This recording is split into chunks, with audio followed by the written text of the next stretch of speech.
Hey, it's Ken Lewis with Mixing Night. Let's talk lead vocals. You know, the age-old question, compression before EQ, EQ before compression, what goes where? I mean, who really knows this stuff? Well, actually, as it turns out, I know this stuff pretty darn well. Come along with me and I will show you how. Every single lead vocal is going to be a different challenge. The first thing you've got to do is evaluate the raw track, listen, and let your ears tell you what to do. So here I have Sugar Jesus featuring KRN, a great song called Temptation. I'm going to show you KRN's vocals. First I'll play them finished with all of the plugins on them, and then I'm going to dissect how I got there and what decisions I made. So here's the finished verse. Come and follow me. Let me be the air you breathe. I'm your fantasy. Once you come, you never leave. So here we have a beautiful, airy, soft vocal. Sounds great in the reverb. The reverb just carries for a mile. But we didn't just get there by accident. Let me take all of the plugins off and you can hear the vast difference in the source recording from where we got to. So let me give you a quick refresher. I'm going to take the effects off. Here's the plugin chain final. Come and follow me. Okay, let me remove all of the plugins. I'm just going to bypass them and we'll listen one more time.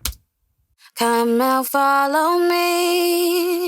Let me be the air you breathe. All of a sudden, our source is this really dark. It doesn't have any of that beautiful air up on top. It's really boxy in the lower mid-range. That kind of 400 to 700 range is really pronounced, and it makes it sound like she's kind of singing in an enclosed space.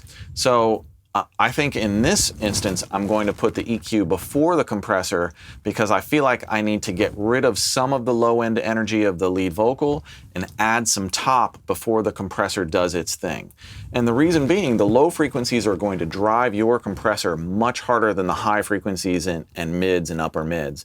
So if you have a vocal with a lot of low frequency that you don't need or that you're going to get rid of anyway, you want to get rid of some of that low frequency energy before you hit the compression so that the compressor is reacting to more of a natural sounding, even finished vocal. Let's show you what I'm doing here. I chose the API 560 graphic so that I could show you a graphic representation of my EQ curve. You can see here at 500 I've pulled out a lot. That's that boxy frequency area. And then you can see I've gotten rid of all of my sub-frequencies, 63 hertz, 31 hertz. On a light, airy female vocal like this, there is going to be nothing down there. I didn't touch 250 and 125.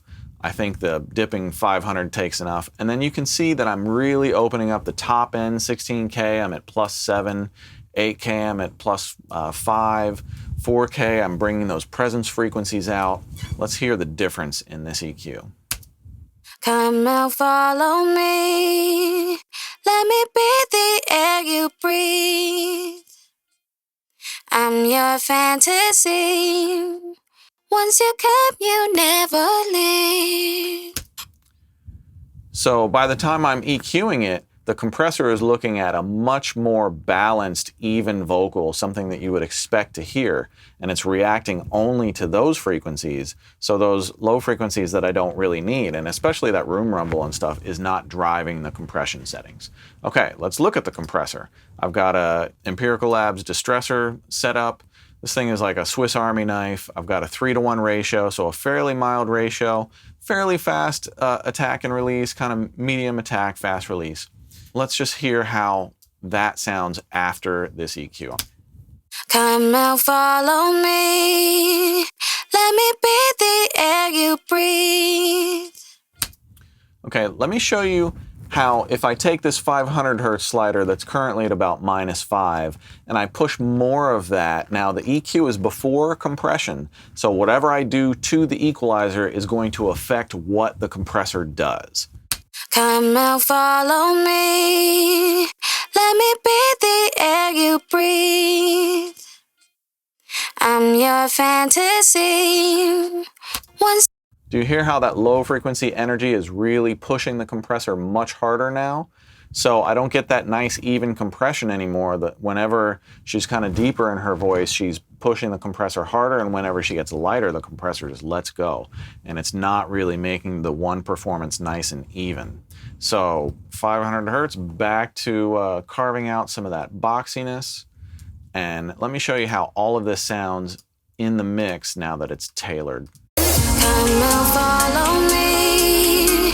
Let me be the air you breathe. I'm your fantasy. Once you come, you never leave. Listen to the radical difference in just bypassing that EQ, bringing it in and out while I'm playing it. The vocal just sounds like a completely different person singing. Come and follow me. Let me be the air you breathe. Okay, now let's look at the complete opposite. The chorus vocal is a foremented down lead vocal, so it's already a deep vocal to begin with. And, you know, an unseasoned mixer your first thought might be, well, it's a deep vocal, I probably have to roll off some low frequencies before I compress. But let's listen and evaluate before we make any decisions. You always need to trust your ears, not your eyes, and not your preconceived notions of what you think you should have done.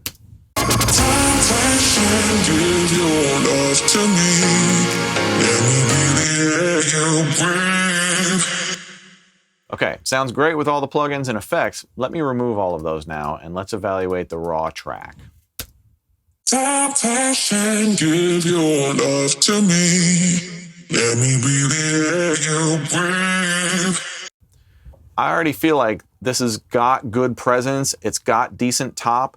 It needs a little bit of love, but it's not really far off of what we need to lock in. And I certainly don't think that it's got too much low end. I feel like the low end is really solid and nice. The singer sounds good there. I don't think it's too much. So I definitely don't want to get rid of low frequencies before I compress in this instance like I did with the female vocal. It's kind of counterintuitive. That's why you always need to trust your ears. So in this instance, I'm going to put the compressor first. I've dialed up an Empirical Labs arouser, 4:1 ratio, kind of middling attack, fast release, and let's even it out before I do anything else. Time, passion, give your love to me. Let me be the air you breathe. Already, just with a little bit of compression, it sounds like I EQ'd it already. It sounds like a very even performance. Now, let me de-ess it. The reason I'm adding a de-esser directly after the compression is he's got this like a hard ch sound, temptation. It's something that if you dial out that kind of a sibilance with equalization, you're gonna ruin the presence of the vocal. So there's gotta be a different way to do it. Let me show you how to do it with a notch de-esser. I'm going to over-exaggerate this so you hear the frequencies that are actually being pulled out. There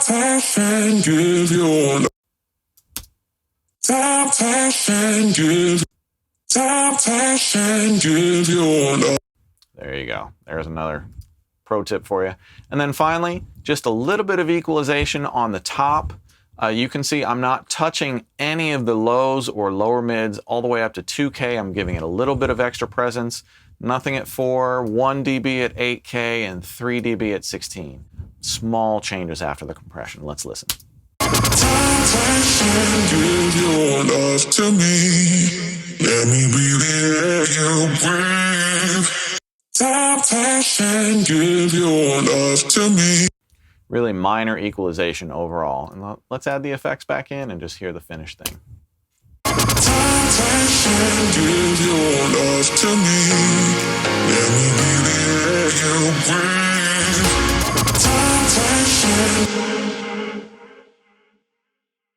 Hopefully this sheds some light on the age-old question, EQ before compression, compression before EQ. Which one is right? Obviously, every single situation needs its own evaluation. There are going to be no two situations that are alike, but this gives you some tools and some things to listen for and to go after that might help you figure out what order to put your plugins in and make your lead vocals really shine. This has been Ken Lewis for Mixing Night. Please like and subscribe to the channel. That stuff really helps, and I will see you on the next video. Thanks. Come and follow me. Let me be the air in your fantasy. Once you come, you never